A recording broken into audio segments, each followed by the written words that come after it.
Good evening, Naren Nation. How are you doing? We are LIVE. This is the first Friday. And I just want to say, just thank you so much for being here. So this is our time to just get together and to just learn a couple of things. Um, One of the things that we wanted to do for our Naren membership is to give you something because we had to postpone our 2021 conference. And because we had to do that, um, we we were just heartbroken over it. Like we had meetings and meetings, and like we were planning on doing it, and then we just decided that we weren't going to do it because in good uh, just in good conscience, we just didn't want to, like to get you sick or to get us sick or whatever. So we just decided. So we got together and we came up with this idea of First Friday, the first Friday of every month. From now until February, we're going to be doing this, and we're going to bring you content to help you get through the world of Rona. I was I was talking to Vice President Rachel. I was talking about like I I feel April tired. It's November and I'm April tired, and so that's one of the things that we wanted to do was to bring this information for you, um, and we're just happy that you could join us for today. So I'm so excited. I've got someone that want to introduce to you. Um, Her name is Anna Schneider. She's a social worker at the NEW School of Innovation in Green Bay, Wisconsin, and she's here. Oh my gosh, I said Wisconsin like I'm from Wisconsin. Hey, I'm from Wisconsin. How are you doing? She's here, and she's going to talk to you about compassion resilience. And in this time of Zoom meetings and as like synchronous learning and all this stuff and like boards and all that stuff, like this is for you. So like we're gonna have her here. Anna, if you could wave to everybody. There's Anna. There she is. And she's got a great message for you today. So my suggestion is go grab something to drink. This is just water. So make sure that you can grab something you drink, your favorite, whatever you want to do, and sit back and just enjoy this. Go ahead, Anna. All right, thanks, Tony, and welcome everyone. So yeah, Tony asked me a little while ago.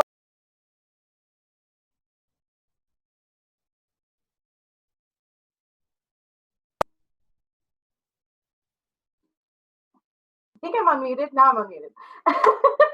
So Tony asked me to present on compassion fatigue was kind of the first topic, and I thought, we're in a pandemic, so I think that we kind of already understand that we're fatigued, right? And we have always heard different things, like Tony's saying, we're April tired.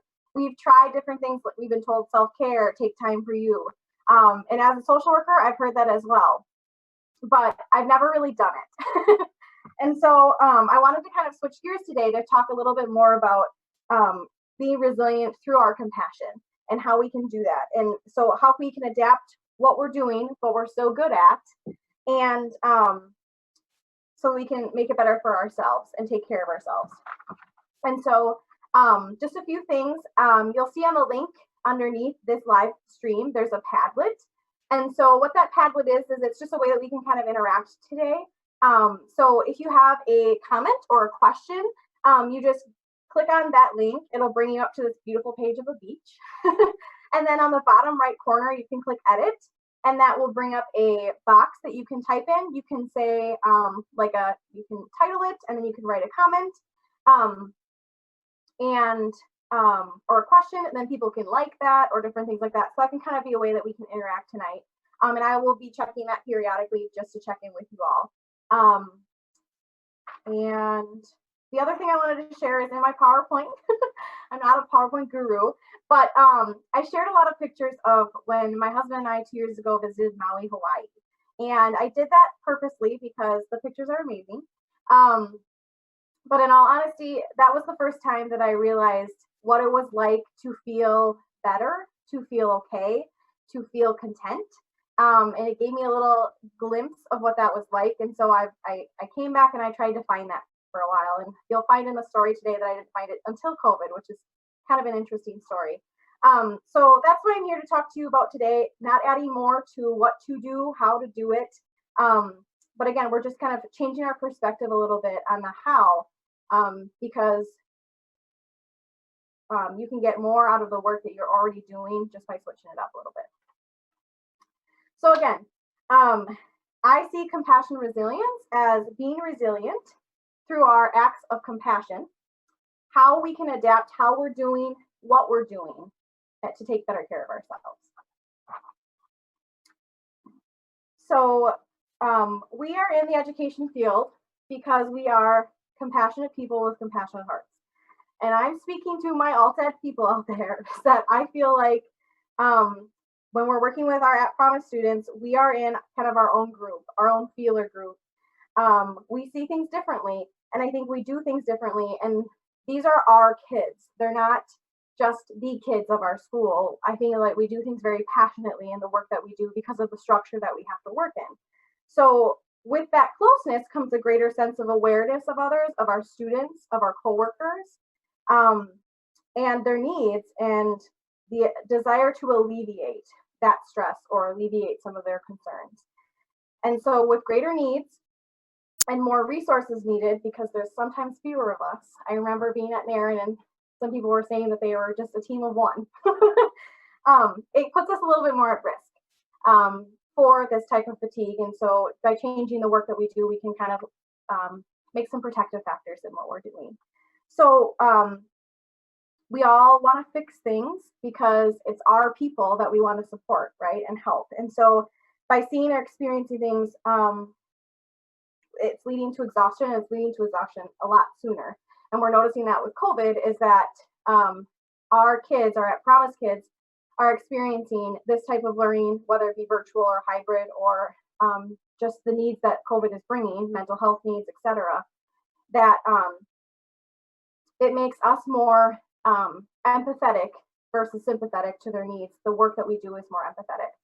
So with that, we're going to watch a little clip. Some of you might have seen this, but it's a little video on empathy versus sympathy. So go ahead and click it. We'll talk about it in a moment.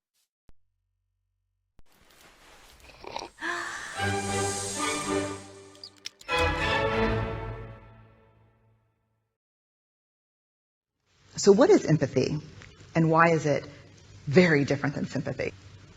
Empathy fuels connection. Sympathy drives disconnection.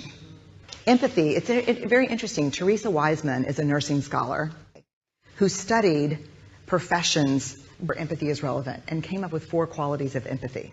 Perspective taking, the ability to take the perspective of another person or recognize their perspective as their truth. Staying out of judgment, not easy when you enjoy it as much as most of us do.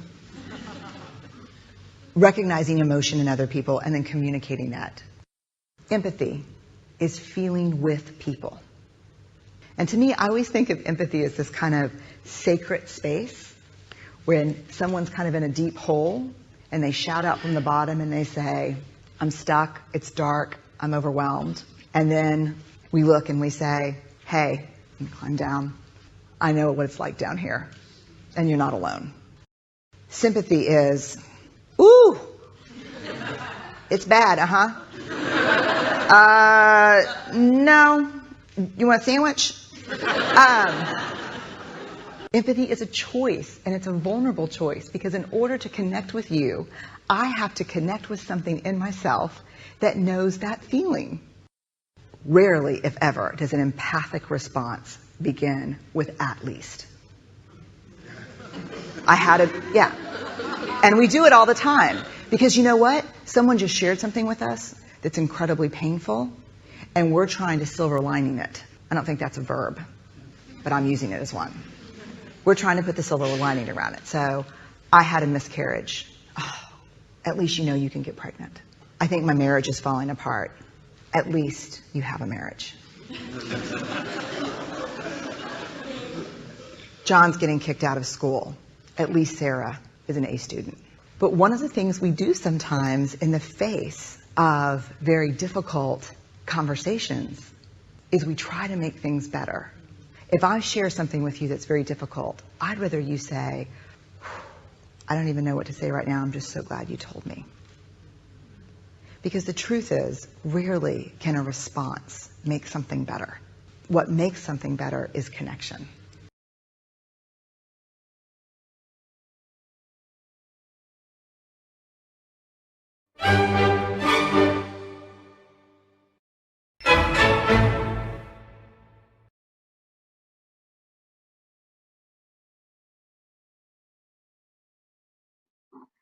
So with this video, it shows exactly what we do. I feel like in the work that we do, we literally jump in the hole with our students, with our families, and we're right there with them. We're right there beside them. And so I think that additional stressors that have come with COVID and working in different environments is that it's put walls or barriers up in the how we do our work and how we do it effectively and how we make a difference, whether that be talking through virtual screens or having to stay 6 feet apart or not being able to shake hands or hug or do things in a way of how we typically do our work that makes the most impact. Essentially, how, who we are, how we are, everything that we do. And so we need ways to adapt how we're doing things so that, because we do them well, so that we can meet our students' needs, in doing so, meet our needs so that we are taking care of ourselves through the work that we do. So what is compassion resilience then? And much of this material that I'm going through tonight is kind of picked through from a resource that was created by Wise and Rogers Health, and it's called the Compassion Resilience Toolkit. And so that can be a whole tool within itself. However, what I've noticed in our field and in kind of the different pockets that we are working in is that it's kind of more so a framework or a toolkit for an entire building or entire school. And so I just wanted to kind of take some pockets out tonight of some things that you can implement right away. And then you can definitely take a peek at the resource eventually. So again, the first piece of what compassion resilience is to maintain physical, emotional, mental well-being so that we can do our work in the bubble around us, the what we do part, okay? Then the second piece of it is understanding others and how to partner with them. So who we do it with. And then the last piece is helping ourselves, the why we do it and maintaining that and understanding that. And I will go through this and I will warn you that it might feel a little like you're being selfish. That is something that we have to deal with because it's not being selfish, it's taking care of you and yourself in a different way, kind of thinking differently, to then be able to take care of others. So how do we do that? Dun, dun, dun. So first we're going to focus on the how we do what we do. And so with that, I like to focus on this really cool, and I've seen this before and you guys might have seen it before, especially with our trauma, the trauma videos provided by DPI. But it's the compass model of wellness. And so it's helpful to use this image as the compass. It's from Dr. Scott and Holly Stoner. And it's important to reflect on these components in our world and how they're working in our current realities right now and how they have worked, and kind of reflect on that and what needs to be adapted. So as you can see, there's the 4 components. So under mind, there's the work and the organization component. And so these are just some ideas of ways that we can kind of adapt what we're doing right now to just make more sense and take better care of ourselves. So the work I'd like you guys to reflect on. Oh, thank you also for the comment on the video. I love it. There's another one coming up that you'll love too. So that work piece, how much do you take on? What does your day look like? Is it your responsibility? What are your responsibilities? Is it your role? Could someone else do it? Could someone else take it on? Is it within your realm? And in Alt Ed, I know that we fill many different roles, and we jump in when it's needed because that's just the way that we have to do things with our smaller teams and limited resources. So how can we do that in a way that helps us? And an example that we experienced this year, and I know some of my team members are on here, which is awesome, is as a school social worker, I'm to address barriers for our students. And virtually, a barrier was technology issues, lack of internet. Their computer wasn't working right. And so I kind of took that on because that was a barrier to their education. And that's kind of my role. And attendance and engagement is one of my components. And my principal and associate principal came to me and said, let's take that off your plate. That's something that easily someone else can navigate. It's kind of more so a to-do list or a checklist. And so now, thankfully, our associate principal takes care of that. And so if a student comes to me with that need, or a parent comes to me with that need, I can say, we'll get that addressed as soon as possible, and then I forward that on. And it's kind of like off my plate. And so I'm still able to meet their need or address that barrier, but there are other people that are able to help me with that. And so that's been helpful in the type of work that I do, so I can focus on what we'll talk about a little bit is my value of work. So then there's the other component is organization. And so with this is you're managing your time, values, and priorities. So some things that could be helpful in this category is maybe mapping out your day, previewing your day ahead of time, previewing your week ahead of time. I am obsessed with Google. My coworkers will tell you that. I used to not like it, but that's how we function in our district. And so there are ways to use technology to help you versus to complicate things. So we've used Google Calendar, we've connected documents to that, we've linked into documents. And maybe you'll find a tech tip on a video, like TikTok video, like I had, where you can create favorites on the top, and you can create folders within those favorites. So now I have those organized that way. Instead of going to my Google every day and clicking recent and trying to find documents, I have them organized in a way that saves time, and it feels good in my heart as well because I'm kind of organized in that way. And what we do know about our programs is sometimes we are able to access resources like our tech support, and they could maybe provide some support so that we kind of understand that better, or how we could use that. Tap into some of those resources that are already out there and provided for staff. So then the third category is spirit. And underlying that is core values and rest and play. And so this is a big one that I definitely reflected on through COVID. And so the core values is, what is your personal value system? What gives you meaning and purpose? And at the end of the day, what do you need to do to feel accomplished? And so what I've really reflected on is, at the end of the day, it's not necessarily important if I have paperwork done or documentation done. What's important to me and what fills my cup and what makes me feel good is my kids knowing that I love them and that I will care for them and I will take care of them and we're in this together. That's when I know that I'm okay. And so I will admit that on November 6th, I don't have any releases signed to collaborate with my kids' providers. And that's just because with COVID and us working virtually, it's very hard to mail them out, find the envelopes, include a note so they know what they're signing, communicate with them, make sure we have the correct address, all sorts of things. And so right now I'm just focusing on the now, and the now is making sure that our kids are okay and that they know that we are here to support them. And then the rest and play part is that balance and work renewal. So do what you like to do. Walk outside if it's 70 degrees out in November on your lunch, or if a kid didn't show up to a one-on-one, that's okay. Or fold laundry at lunch, or I like to vacuum sometimes. So really take care of yourself in those different ways. And you don't have to, move mountains. So my cute little example is I eat breakfast now because I don't commute for 30 minutes. I would love to start my day with yoga, but breakfast is easier. So I'm just going to start with that now, and eventually I'll move to other things. And it's those little steps. And I think now is a great time to reflect on how we can kind of change some of those things to take care of us, to slow down, to figure it out. Again, so I'm eating breakfast. That's pretty good. So then the fourth component is strength. So the two categories for this. Oh, no, that was the second component. Okay, the next one is strength.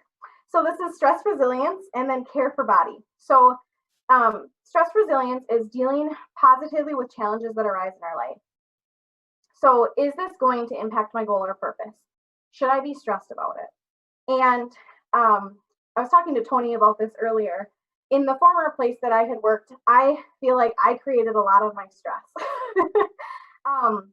And the stay-at-home order made last spring kind of made me realize that I can't take it all on. It isn't me to fix all these things. It's more so systems and societal issues, and I have a part in it, and I need to do some things to address them, but I'm not the only one, and I'm not the only one who has to do it. And I think sometimes in alt ed we feel that, we've talked, we have a program for just seniors, and sometimes it feels like we have to figure out how to graduate them because they're in our program and no one else has been able or successful to engage them in school. And so that's so much pressure that we put on ourselves. And so that leads into then care of our body. And so we want to build on healthy habits around the whole well-being and end the unhealthy habits. And I think out of any time, now's the time. And I always like to give my example of I was very stressed. Like I said, when I went to Maui, I kind of got a glimpse of what it was like not to be stressed, which was really fun. And I giggle all the time. If I haven't giggled yet, I probably will in this presentation. And so I never had high blood pressure. I never had any of those signs that like, wow, you're really stressed. But my husband and I struggled to start a family. And so I tried different things, nutrition, acupuncture, yoga, all sorts of things, mindfulness, meditation. And I could never calm my mind down. I could never, sleeping for me was difficult. Falling asleep was difficult. I would have pins and needles in me and I couldn't stop thinking about a kid at work. And so all these different things I tried, but I didn't kind of look within the way that I did my job to kind of adapt that and change that. And so, like I said, having some time and reflection, kind of adapting the work that I've done, I've been able to kind of look back and I'm in a much better place now. So lastly is the heart piece. So we focus on relationships and emotions. And so this is creating and maintaining healthy connections, personal and professional. And how do you do that? And how do you do that for both ways? So, and again, you can kind of pick on this compass, what's important, what might have a higher value for you than not. And for me, relationships are very important. And that's what's been also very difficult in COVID. I talk all the time about how my grandmother turned 92 this year, and I haven't been able to see her in about 5 months. And that affects me. And that affects our kids that they can't see. So we had a student whose grandpa received open heart surgery, and he couldn't see him for a really long time, and his grandpa was very close to him. So these are things that we're bringing in and that our kids are bringing in. So we have to take care of ourselves in that piece. And then our emotions. I want to say this, and I want to say clear. It's okay to express your emotions on a virtual screen, in person, in an email, however you want to express it. We need to be real with each other. We need to receive others' emotions in a healthy way. And it's a very emotional time, and we have to be okay with that. And we need to model that for our kids as well. So that was kind of that bubble piece. And then I wanted to talk a little bit about how do we do that? So this is kind of like the what, but how do we engage compassionately to take care of ourselves through how we help others? And by doing that, there are these 6 components, and it kind of takes you through a walkthrough of how you could handle a situation or a conversation with a student or with a coworker. And then we're going to run through kind of 2 examples of how to run through that. So the first is notice. So you want to help a student focus on the moment and what's manageable at a given time. And then try to help them consider, like, what are the next best steps? What's doable right now? And how can we, as people that are helping them, be helpful? And then we want to self-check. So we want to listen for and reconnect with their strengths with an open mind. So I heard you're frustrated with blank, but then highlight a strength, and then help them get to that place.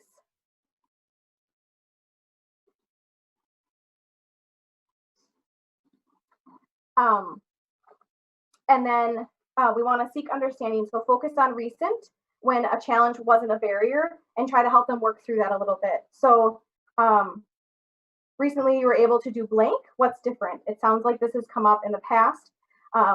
Would there be something that you did then that could be helpful now? I got a reminder to check my tablet. Yes. Okay. We have some ideas for how mental health helps. So that's awesome. Walking, working out, yoga, breakfast. Great. Okay, I'm starting. I'm on the right track. And then how do you cut those thoughts off? Always concerned about kids. Some people have played music or played a mindfulness game on the phone and shut off in the middle of the night. One thing that I had an example, but I didn't really go into it because sometimes I have a tendency to. But what I wanted to talk about was how to turn off those thoughts is just being okay with how you're doing your work. So I, as a school social worker, like, and I'll get into this a little bit about barriers and boundaries and taking care of yourself, but like they've taught us that in school. Like we talk about that. We talk about values. We talk about how to take care of ourselves. And what I've noticed is that in the education field, we don't talk about it.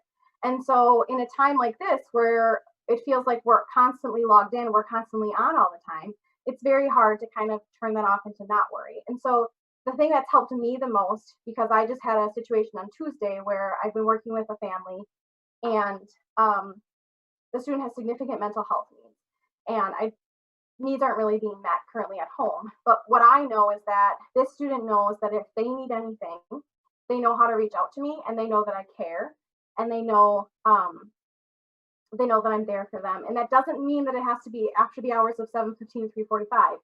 They can know that within those boundaries.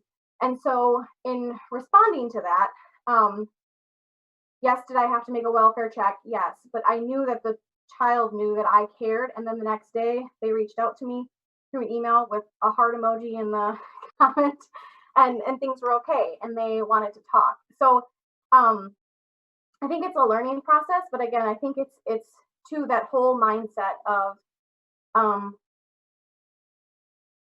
having faith in the work that you do and the relationships that you build. And then hopefully you can work with your supportive team to make sure that you all are in a good place and kind of lifting each other up in terms of the work that you do. And we have a really good team where we have different staff that connect with different kids, and to make sure that kind of everyone's accounted for and taken care of. So I hope that kind of helps. But yeah, there's also some other ideas in there in terms of some mindfulness strategies that you could do, and we're going to get to that a little bit later. Okay, so then we're on number 3, seek to understand. So that was, again, just highlighting maybe a strength that they had before, and kind of pulling that through. So then the 4th is cultivate empathy. So we want to change their perspective and desire to change. So maybe what are the benefits of this challenge? Let's look at it a little bit differently. If I were able to have a clear head right now, kind of what would you think about doing? Or in a different context, maybe if this was a friend that was experiencing this, what would you do? Kind of try to take a different perspective on it. And then there's discern best action, which is recognize when you feel stuck to assist. So you seem stuck. Do you need more time kind of thinking about this, where you'd like to go with this? Who's on your team that you trust to offer suggestions, or asking if we could offer suggestions. So never assume that they want to hear what we have to say. Always ask. And then the last is help them take action. So change expectations and change attitude. You might need this experience because, but we also know that things get in the way. So there's going to be an example that we talk about, kind of asking for help.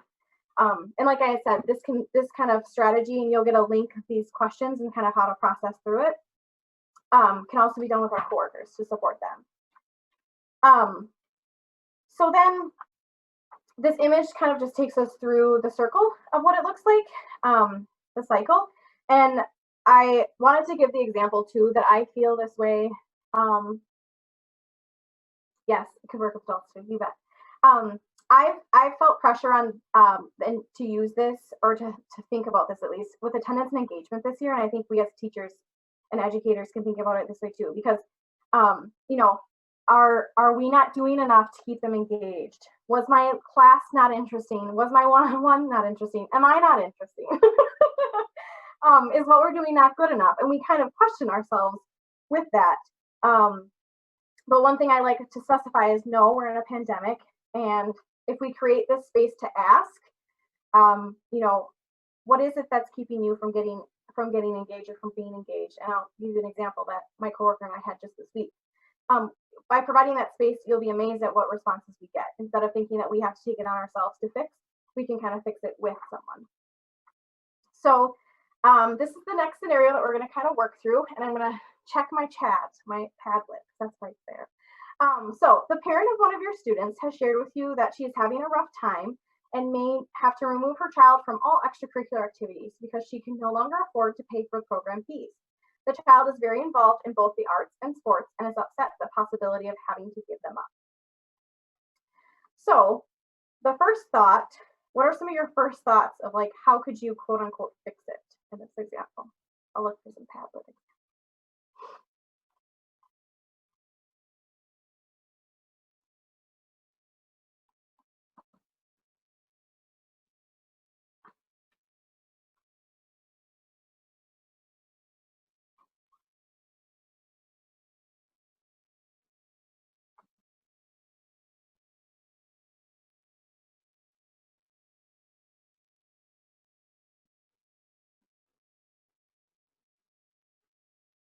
Yep, pay it myself. Does the district have like financial supports? Good. It's tricky to click out of the topic. Yep, ask staff. Financial assistance for extracurriculars. Yep, those are some of my examples. You know, some others maybe, you know, try to help mom if she's interested in finding another job. What would that look like? Yep, see about district resources. Fee waivers. You guys got all my examples. Good work. So we'll get there. Slow down. so first we would notice, we would talk to mom about what is manageable. Is one activity manageable? Should she pick her favorite one? Is there a less expensive one? How can we be helpful? How can we help with that process? Then the self-check would be, I hear you want to support your daughter, and that's really hard right now, and you're doing an amazing job to try to navigate that. Seek understanding would be, recently you were able to manage things financially, and some things have changed. What's kind of impacted that? She might say COVID. She might say change in her job, different things like that. And so, or you might reflect, in the past, what has been helpful? And she might say, we were on free and reduced, we had completed free and reduced paperwork. However, for some reason, we didn't complete that this year. Or she received a scholarship in the past. So she's kind of brainstorming things with you. And then cultivate empathy would be the benefits of this. So the benefits of kind of experiencing this together. So she can focus on one activity and she might value that activity more. It's easier for her to manage time, easier for mom maybe. And she'll value being a part of something different or something specific. And her mom's relationship might get closer because they're understanding each other more. And then discern best action is, you seem stuck. I know it's hard being in this position. Can I help you with some ideas or offer some ideas? And that's where I came up with the ones that you guys very similar did. Is there a scholarship? Is there fundraising? Asking the child their opinion or concepts. Is there free and reduced paperwork filled out that could support that, or activity waivers? Does she want to be in them all? Do we talk to her about it? Do we talk to her about being honest with kind of mom's kind of stuck in a jam, and how can we help that? So we can kind of help with that. And then take action, change expectations or attitude, ask the daughter, set up a plan, and no options. And so a big part about this is that it feels way different than like just jumping right away to paying for it, or, well, you could do this. And it kind of puts more just on the table to kind of talk it through. And for our families and for our kids, if we're doing this, it offers connection. It shows that they're resilient to work through it, and there's just more meaning behind it. And I always like to talk about it builds the relationship, and I'm a big restorative practices person, and this is kind of that coming with someone to do something with them, and the feel is just very different. So another example is, we received an email this week that said, from a student that said, I might not graduate. I don't want to think about school. I'm tired of people helping me. So just really quickly, how we kind of could manage this in this kind of setting is just noticing, well, what's manageable for you right now? It sounds like you're really overwhelmed. You know, would you like to focus on a certain subject? So focus on a certain topic? Would you like to get a job right now so you don't have to depend on people for some things differently? Self-check. I'm hearing that you're tired of asking for help, but we all need help sometimes. Seek understanding. This is a new thought. What has changed? Because recently we didn't hear this thought. So all of a sudden, kind of, where is this coming from? Where you feel like you have to, like you're asking for too much help, kind of what what has happened that makes you think that way. And then discern. Cultivate empathy. What is the benefit of kind of having this experience or feeling like you are receiving too much help or kind of being in this place? It's allowed you to take a step back and kind of see where you're at. Discern. Seems stuck. Can I offer suggestions? So that's like where we can offer different avenues of how we can get those assignments done. And then take action. Help is okay. What's a way that you could ask for help and feel better about it and kind of help them brainstorm through that? So that was kind of an example that I thought kind of was more that we would experience as educators or with students.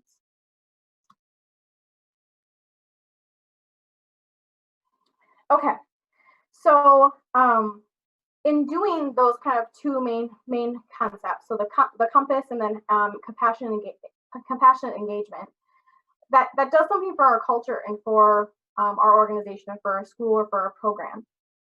And so what does it feel like? And it feels like four things. So one, it allows us to feel more confident. Like, wow, I just did that. Like, I helped that kid. Like, we were able to get someplace with that.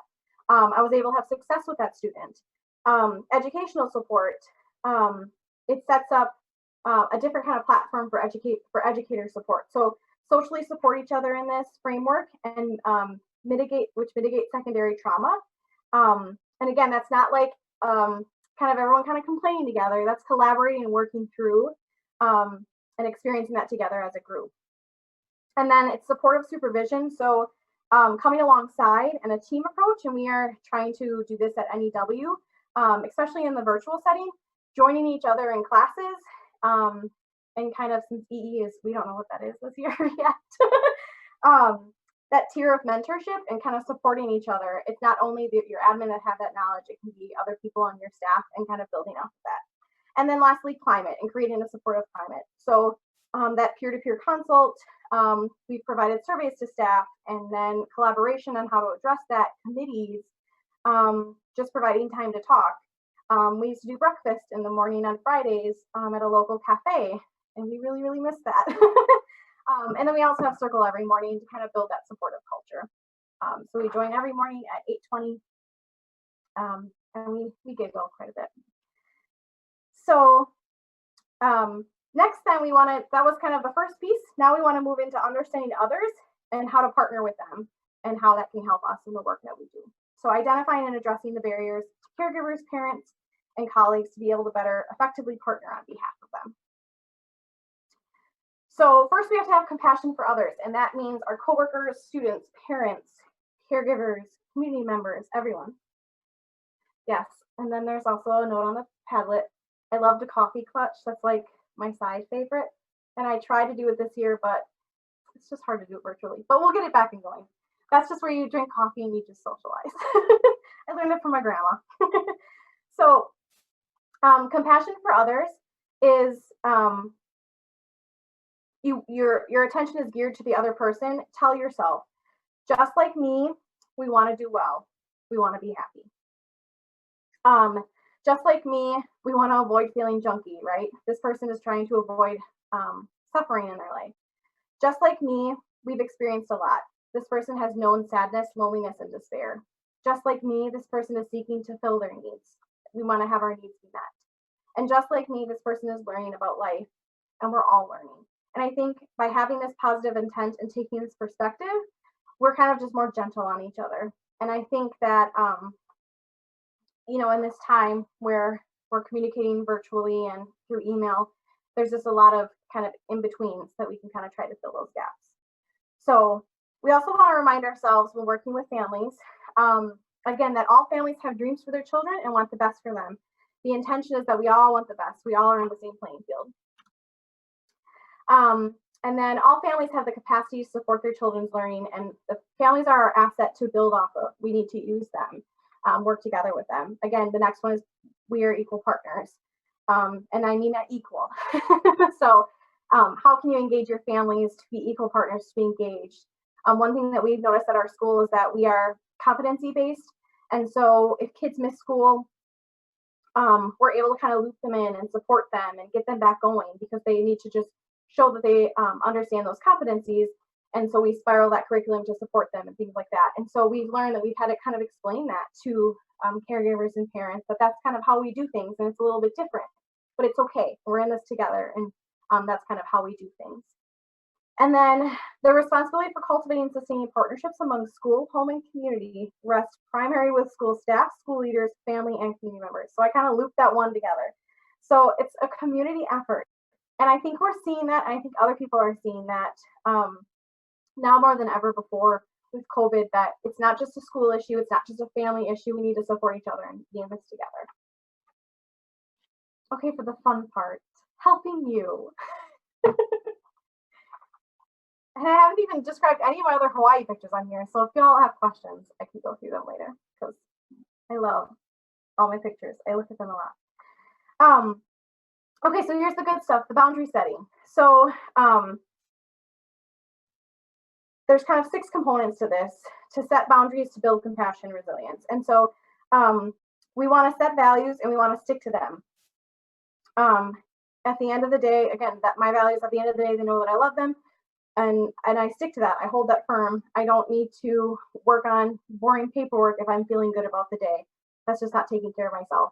Or like a couple weeks ago, we had a Friday off for, actually, I think it was just last Friday. It feels like a couple weeks ago. We had a Friday off for conference makeup time. And on an old me, I would have been like, I have a lot of paperwork to get done. I'm going to work on that in the morning, and I'll take the afternoon for myself. And what I found is that it doesn't fill my cup. That doesn't really do anything, because I can do that any other time if I'm organized with my work and if I keep on that. So it was kind of a fun reflection of like, just enjoy the day. Be proactive, have meetings, discuss boundaries, set the culture, right? So having structure, we have agendas that kind of hold us firm, hold us that time. And then explicitly saying it, like that this is the expectation, or like this is our culture. I was in an attendance meeting the other day with secretaries in the district, and we have a tech code. So if kids have tech issues in attendance, you can mark them tech. And the purpose of that is because we want to make sure that they're engaged, but they're just unable to do that right now because their computer's broken or their Kajit's not working or different things like that. And one secretary, bless her heart, said, well, if a family calls, I can be over to the school in a matter of 10 minutes and get them what they need. And I said, although that's great, that's not the expectation that we want to set, because not everyone can do that. And that's why we have the tech code, because it can be tech for a couple days. And we can say that we have tech available at their school on Wednesday when we're there from 8 to 11. And if they can't get there then we'll figure out how to drop it off. But being kind of explicit on those expectations that we set for each other, that's a safe boundary for the culture. And then being direct, and especially now. My biggest thing is I can't see your body when we're on Zoom, when we're on Google Hangouts. And I sure as heck can't read your email when it's coming through. It's almost worse than a text. So, if you need something, be direct. I can be there to help you, right? I can't read through the lines, especially in an email. And then also kind of speaking of email, how can you set those boundaries to protect yourself? So my coworker has, a work number and is available from 7:15 to 3:45. Like at the end of my email, it says I will check email from 7:15 to 3:45. If it comes, without that time, I'll answer it within the next business day. 4 is reinforced by pointing out the violations in the moment. So I got to call out my principal last week. He suggested an idea, and I said, that's not safe, which for me was a pretty good one. Or like, no, you need a lunch, and my coworker knows who they are. Or like today, someone said that someone in another social worker apologized in the email for missing a meeting because of a crisis. You don't need to apologize for missing a meeting. Like, we're in what we're in, so just don't worry about it. And then give explanations that are specific, relevant to another person, and offer shared solutions. So like, explain yourself, explain your why. I'm having a hard time because, or I want to do this because, again, being intentional about that communication. And then lastly, back up your boundary with action. Follow it, preach it, and do it. So if you are saying that you are going to, take care of yourselves this weekend, people, do it. Actually do it. Actually take care of yourself. Next is having compassion for yourself. And so I just kind of broken these down into a few categories based on kind of what is available in the toolkit. And so the first, and I really mean these, the first is self-kindness. Be loving towards ourselves instead of self-critical. We are in a pandemic. I always kind of joke that if I could end my signature in my email, it would be, we're in a pandemic, period. That's what our kids like to say. If it's like, we mean it, okay, people? Listen, because we have to remind ourselves that we're in something that we've never experienced before, in addition to other stuff that we're already experiencing with elections and things that are happening in our communities. Like, we have to be gentle to yourselves. Common humanity, everyone suffers. Many others are in the same boat as us, and kind of reminding ourselves of that. We're all struggling, and not that we're okay to like wallow in struggle, but like just being gentle to each other and understanding that. You are not perfect, no one is, and you are not alone. We can't be perfect. And like we've talked kind of before, the work that we do is changing, and the way that we did our work, we can't do it that way anymore, and that's not on us. So we can't be perfect. We just have to keep trying. And then lastly, mindfulness. And I have a great video coming up in just a second. But mindfulness is the sense of noticing our struggle, feel it instead of being reactive, be with it, avoid self-judgment or overreaction. And whenever I thought of mindfulness, I always thought of like smelling the grass and the rain and like different things like that, which is part of it. I'm not dissing mindfulness. But what I've learned is that it's really actually being in the now with like who you are and how you are. And I think that we can be mindful in the work that we do. So with that, I have this really cool clip to talk about just a few wellness strategies, and then we'll go through some resources and we'll wrap up soon. But let's watch this mindfulness video.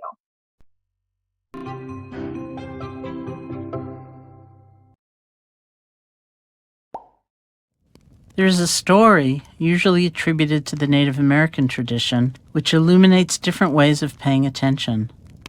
An elder, talking to a child, says, "I have two wolves fighting in my heart. One wolf is fearful, vengeful, envious, resentful, and deceitful. The other wolf is compassionate, loving, generous, truthful, and peaceful." The child asks, "Which wolf will win the fight?" The elder responds, "The one I feed." That doesn't mean we try to deny or hurt or kill the angry wolf. If we did that, we'd end up in a long battle, all the while somehow making that wolf more powerful through our hostility and fear. Hating that wolf sucks the strength right out of us. Instead, we calmly pay attention to the angry wolf and let go of believing they have the answers. If we can do that, they end up lying down next to us, no longer an enemy. We help strengthen the kind and loving wolf, giving it nourishment and support so that we can follow it. That peaceful wolf can become our steady companion and show us the way through all kinds of different life experiences. Restful or chaotic, enjoyable or disappointing experiences may come and go, but we can have a guide with us through it all. This is what mindfulness can help you do. Mindfulness allows us to see our thoughts and feelings as they are beginning. It's very powerful to know what we're feeling as we're feeling it, know what we're thinking as we're thinking it. With mindfulness, we can choose what will strengthen and bring into action, and we can choose what we will gently let go of. We don't have to be at the mercy of old habits or old ways of thinking or old ways of being. We are empowered. It just takes practice.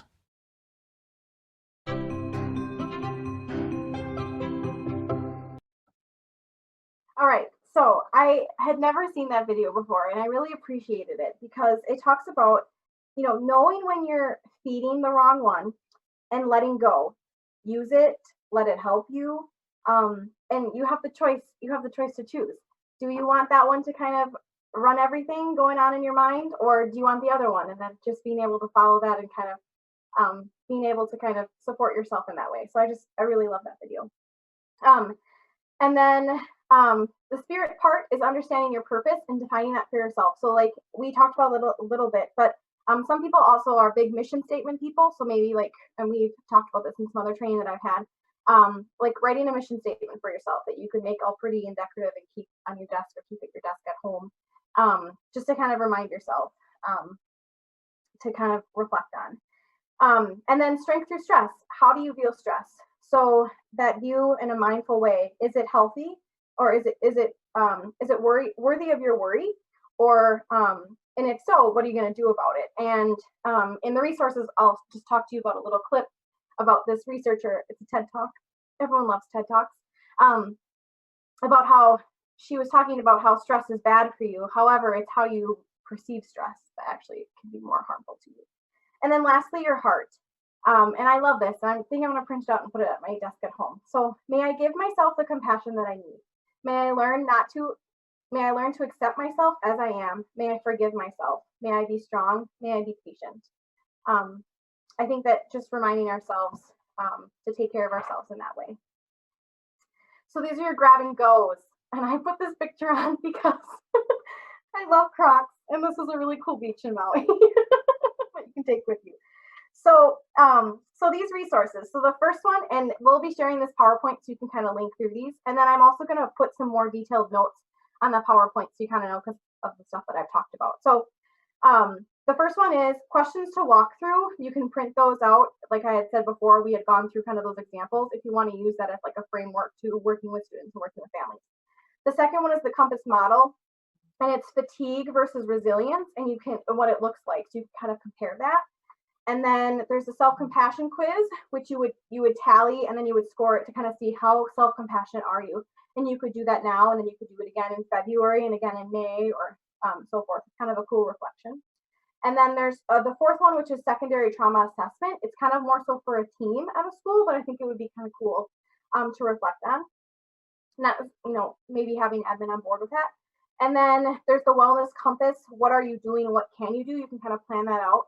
And then there's this article that teachers, why is it so hard for teachers to take care of themselves? And then 4 ways to start, which I thought was a cool resource. And then lastly, that TED Talk that I talked about a little bit, how stress is okay. It's more so how we view it. And then this has the link to the Compassion Resilience Toolkit and then the 2 videos. And again, I'm not trained in it.